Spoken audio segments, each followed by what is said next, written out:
आज मैं आपको श्री रामकृष्ण परमहंस, जो भारत के एक महान संत एवं आध्यात्मिक गुरु थे, उनके बारे में बताऊंगी और उन्होंने मानवता को क्या शिक्षा दी है वो भी बताऊंगी। तो चलिए शुरू करते हैं। श्री रामकृष्ण देव का जन्म 17 फरवरी 1836 में पश्चिम बंगाल के एक गरीब ब्राह्मण परिवार में हुआ था। उनके बचपन का नाम गदाधर था। उनके जन्म से पहले उनके पिता ने एक स्वप्न देखा जिसमें भगवान गदाधर यानी विष्णु जी ने उनसे कहा कि वो उनके घर में पुत्र रूप में जन्म लेंगे।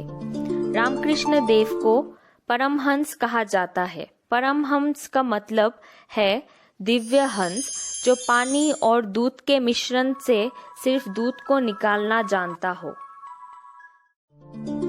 रामकृष्ण देव माँ काली के परम भक्त थे। उन्होंने अपना पूरा जीवन तपस्या एवं माँ काली के साधना में लगा दिया। वो पश्चिम बंगाल के दक्षिणेश्वर काली टेम्पल में पुजारी थे। कहते हैं कि उनकी भक्ति से प्रसन्न होकर माँ काली ने साक्षात उन्हें दर्शन दिए और उनके हाथों से भोग भी ग्रहण किया। श्री रामकृष्ण देव कहते हैं कि ईश्वर को प्राप्त करना ही मनुष्य जीवन का उद्देश्य होना चाहिए और सदा सत्य बोलना ही कलयुग का सबसे बड़ा तपस्या है।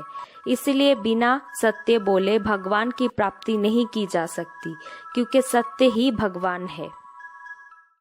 अभ्यास द्वारा ही मन में असाधारण शक्ति की उत्पत्ति होती है, जिससे हम काम, क्रोध, लोभ इन सबको अपने वश में कर सकते हैं। भगवान श्री रामकृष्ण कहते हैं कि हमें किसी की भी निंदा नहीं करनी चाहिए, क्योंकि स्वयं नारायण ही ये अलग अलग रूप लिए हैं।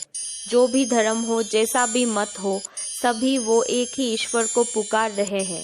इसलिए कोई भी धर्म का अपमान या घृणा नहीं करनी चाहिए। हमें रोज व्याकुल होकर उस ईश्वर को पुकारना चाहिए।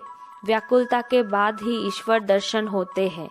ओम नमो भगवते रामकृष्णाय।